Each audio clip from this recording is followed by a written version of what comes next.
Bonjour à tous, je vous invite à vous abonner à cette chaîne, à aimer, à partager, à commenter ces vidéos, c'est très important. C'est une manière de nous soutenir. Merci à vous tous. Dans moins de 3 semaines, le 5 mars, sera la nouvelle édition du semi-marathon de Paris. 40 000 coureurs chausseront leur tennis pour cette première grande course francilienne de l'année 2023. Une course de environ 21,1 km. Une nouvelle occasion évidemment pour nous tous et pour vous tous de battre tous les records, des records sportifs bien sûr, et des records d'un autre ordre comme celui de la visibilité pour un combat qui est une course de fond, lui, un marathon de longue durée, le combat que mène depuis toujours la Fondation Jérôme Lejeune pour accompagner notamment la trisomie. Nous sommes donc ici avec des coureurs qui comptent bien gagner, si ce n'est la course de vitesse, au moins la course de fond de cette Fondation Jérôme Lejeune. Et pour ça, ils vont courir le 5 mars, ils vont courir et tirer la joëlette. Donc une joëlette, c'est un fauteuil tout-terrain monoroue.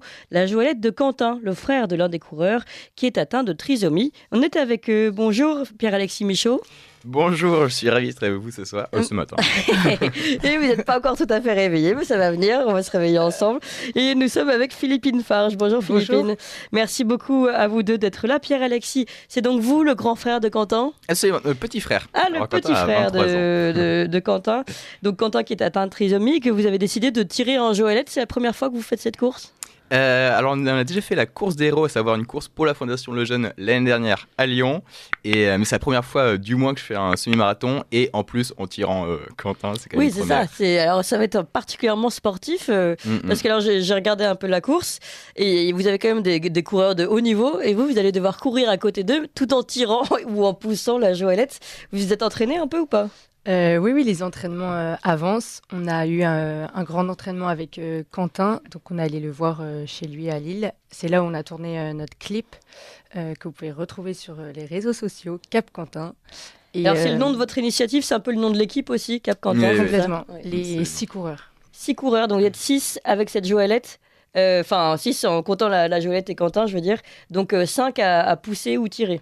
3 à pousser et tirer la joëlette. Et après, on va se relayer parce qu'en effet, c'est sportif. Ouais. D'accord. Et vous, Philippine Farge, vous avez l'habitude aussi de courir ou pas du tout ? Pas vraiment. Comme on l'a déjà dit, on a fait la course des héros l'année dernière, donc une course associative. Mais c'est vraiment pour Quentin et pour la Fondation Jérôme Lejeune qu'on fait ça. Oui. D'accord. On n'est pas vraiment des sportifs. Oui, non, mais parce qu'en plus, c'est vrai que cette course, elle réunit vraiment de vrais sportifs. Donc là, vous allez être confronté à un sacré. Mais après, avec la joëlette, on a été mis quand même en fin de course. C'est-à-dire qu'on ne va pas gêner les vrais sportifs et nous, on aura tout notre temps pour accomplir notre chemin. Oui, et vous ne serez pas les seuls parce que donc j'ai découvert en préparant cette émission que finalement, il y en a pas mal des personnes qui courent et avec la Fondation Jérôme Lejeune ou alors avec d'autres fondations pour faire passer comme ça des messages. Mais il y a même pas mal de joëlettes. Enfin, moi, j'ai dû avoir une autorisation, mais j'ai dû m'y prendre à l'avance puisque cette année, surtout, ils ont beaucoup de projets. Tant mieux, oui. Parce que c'est un combat de visibilité. Donc évidemment, quel est derrière la course, quel est le message que vous souhaitez faire passer ? En fait, il y a 2 messages. Il y a un message plus personnel en tant que moi personnellement, du coup, c'est mon frère, et faire passer un message à tous les parents qui, par exemple, hésiteraient à adopter ou même hésiteraient à avorter un embryon trisomique, que ce n'est pas un poids pour les frères, pour la famille. J'ai 6 frères à part Quentin, ça a été un cadeau absolument exceptionnel au sein de la famille et c'est une joie de tous les instants. Oui, ça c'est vrai que c'est déjà très important de le signifier. Et j'imagine justement quand ça se passe pendant la course, lui ça doit le faire beaucoup rire et il doit se moquer un peu de vous. Allez un peu plus vite. Oui, avoir ces jeunes qui suent pour lui, il est bien content. Oui, c'est ça, exactement. Et dans les entraînements, il doit participer aussi, non ? Ça marche comment ? Oui, enfin, il met beaucoup d'ambiance. En fait, on fait de la musique et il aime beaucoup ça. Et du coup, il est là avec l'enceinte sur la joëlette. Il est très content. Il est content d'être entouré, en fait, surtout. Oui, c'est ça. D'être en musique. Appuyé par sa famille. Il est au cœur de la course, là. Oui, c'est ça, exactement. Et j'imagine que c'est vrai que ça doit aussi vous donner du baume au cœur pour courir, de le voir rire aux éclats. Oui, c'est ça. Tout content d'être tiré sur sa joëlette. C'est vrai qu'en plus, c'est assez amusant, une joëlette. C'est un peu comme un char à voile, pour ceux qui ne visualisent pas. Donc, il y a toujours un côté un peu, amusant. Voilà. Et bon, alors, donc, pour le message, vous avez celui par rapport à votre famille, par rapport au fait que c'est un bonheur, une joie. D'ailleurs, on l'entend aussi dans la chanson qu'on entendait tout à l'heure, Joyeux. Philippine Farge, vous me disiez aussi, on s'était eu au téléphone, qu'il y avait aussi vraiment derrière la Fondation Lejeune que vous souhaitiez soutenir. D'ailleurs, vous faites un appel aux dons et ces dons seront reversés à la Fondation. Exactement. Nous, quand on a eu l'idée de courir avec Quentin, on s'est dit autant en profiter et en faire profiter justement la Fondation Jérôme Lejeune qui, elle, aide ces personnes. Donc, on a lancé une cagnotte, en effet. Notre but est de récolter 10 000 euros pour la Fondation Jérôme Lejeune. Et donc voilà, cette fondation. On peut déjà faire les dons maintenant ? Voilà, les dons peuvent se faire à travers un lien sur nos réseaux sociaux. Vous pouvez trouver notre vidéo sur YouTube, Instagram, Facebook. Alors comment on vous trouve ? C'est quoi ? C'est Cap Quentin ? Cap barre Quentin. Tiré du 6, c'est ça, ça, le tiré qui est... Voilà, donc vous pouvez nous suivre sur les réseaux sociaux. On publie souvent, on met des petites vidéos d'entraînement, des photos de Quentin. Vous pouvez vraiment nous suivre et après, surtout, nous soutenir le 5 mars. Donc les inscriptions du semi, malheureusement, sont fermées, donc vous ne pouvez pas courir avec nous, même si ça aurait été avec joie. Mais vous pouvez venir nous soutenir et... Donc et vous serez reconnaissable comment ? Alors vous avez une couleur On portera haut et fier les couleurs de la Fondation Lejeune. Et on aura aussi... Comment les couleurs de la Fondation Lejeune ? Qui sont blanc et rouge, c'est un joli t-shirt avec un enfant trisomique à l'arrière dessiné. D'accord, donc on court avec Courir pour la vie en fait. Donc c'est la Fondation Jérôme Lejeune qui a lancé ça. Donc on s'inscrit en fait au semi-marathon comme tous les coureurs, mais après on va porter un t-shirt de la Fondation Jérôme Lejeune et avant le semi il y a des levées de dons pour reverser à la Fondation Jérôme Lejeune. Et vous êtes les seuls à courir pour la Fondation ? Non, exactement. Donc il y en a d'autres. On est une centaine ou plus. Ouais, ça a été lancé en 2020. Ils sont tous avec des joëlettes comme vous en équipe ? Non, eux, c'est des coureurs solo, on va dire. Vous êtes les seuls avec une joëlette ? Oui. Vous pour la Fondation, on est les seuls. Mais ils vont nous courir pour la vie, vont nous soutenir et vous poussez un peu s'il faut nous relier.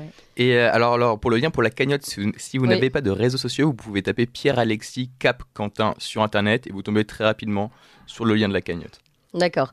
Donc ça, c'est pour la cagnotte. La cagnotte, je rappelle, on peut y aller dès maintenant, on peut vous suivre, on peut voir les photos, on peut voir votre entraînement. Je voudrais aussi qu'on refasse un point sur la Fondation Jérôme Lejeune. Peut-être vous, Philippine Farge, depuis quand elle existe et quel est, depuis le début, en fait, ses recherches et l'objectif en fait, de cette fondation ? Donc la Fondation Jérôme Lejeune a été créée un an juste après la mort du professeur Jérôme Lejeune, donc en 96. Donc, elle a été créée donc juste après la mort du professeur pour continuer le travail qu'il faisait auprès de ces personnes trisomiques et aussi les personnes atteintes de déficience intellectuelle. Donc, elle a trois missions, chercher, soigner, défendre. Donc soigner, c'est la première mission, donc plutôt médicale. Mais après, la recherche arrive logiquement puisqu'elle est nécessaire. Quand on se rend compte qu'il y a une maladie, bien sûr, il faut de la recherche pour améliorer l'état de vie de ces personnes. Un accompagnement auprès des familles et des patients. Donc, à côté de la fondation, en parallèle, s'est créée très rapidement l'institution Jérôme Lejeune, qui est un site de consultation médicale pour ces personnes qui est assez rare. On a des patients qui viennent du monde entier. Et donc là, les patients peuvent avoir un accompagnement médical, social. Et donc, c'est aussi un soutien pour les familles. Bien sûr.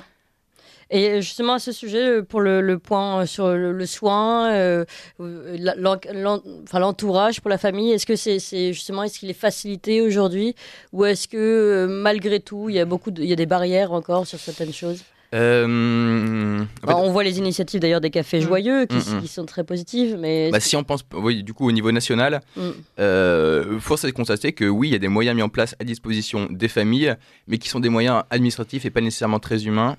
C'est-à-dire que par exemple pour l'éducation pour les enfants, en France, on est soit dans une classe avec des enfants entre guillemets normaux, soit dans des centres mais de santé. C'est-à-dire que là, il y aura absolument aucun professeur, il sera considéré comme un patient, comme un malade, il sera plus gavé aux médicaments qu'autre chose, et il n'y a pas d'intermédiaire avec un programme qui cherche à développer ses facultés, bien que limitées, mais dans le cadre de ses possibilités. Contrairement à la Belgique...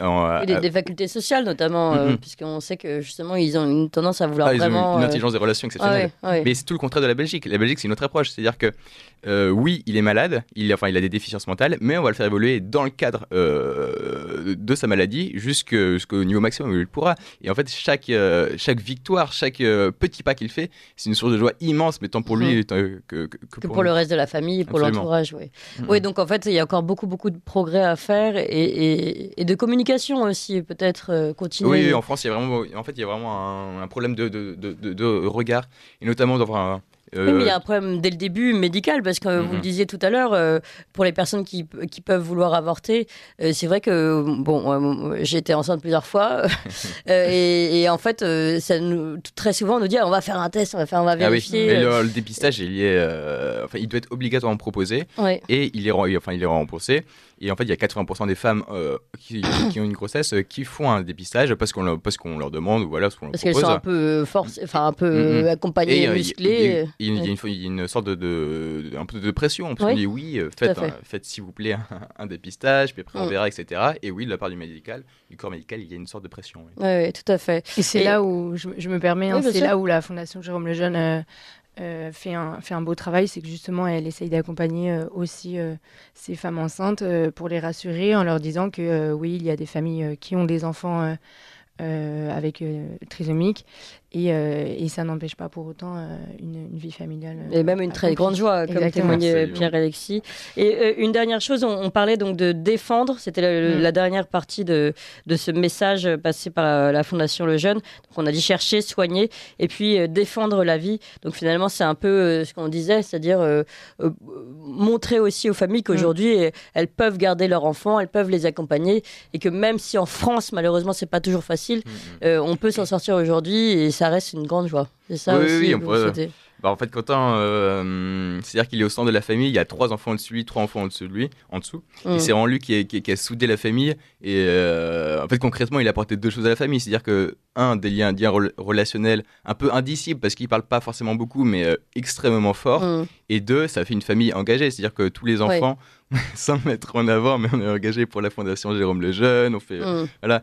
Parce qu'en fait, mettre un peu de fragilité au sein de la famille, ça nous a un peu envoyé à notre propre humanité et donner envie d'agir pour ces personnes-là. Bien sûr. Et bien, en tout cas, bravo à vous deux. Et puis, le rendez-vous est pris pour le 5 mars. On répète une dernière fois pour la cagnotte ? Oui, alors pour la cagnotte, je vous invite à aller sur les réseaux sociaux Cap Quentin. Alors sur Instagram, c'est Cap-Quentin. Et sur Google, vous pouvez taper Cap Quentin Pierre-Alexis Michaud, M-I-C-H-A-U. Et vous tomberez rapidement sur la cagnotte sur la plateforme Alvarom. Voilà, et puis on remettra toutes les informations sur nos réseaux également à nous. Bravo à vous deux, bravo aux coureurs. Merci. Et bonne course le 5 mars. Et puis on réécoute un petit peu de Joyeux de Silou. Avec moi, joyeux, oh, oh, oh, oh. Je vais tous vous chambouler.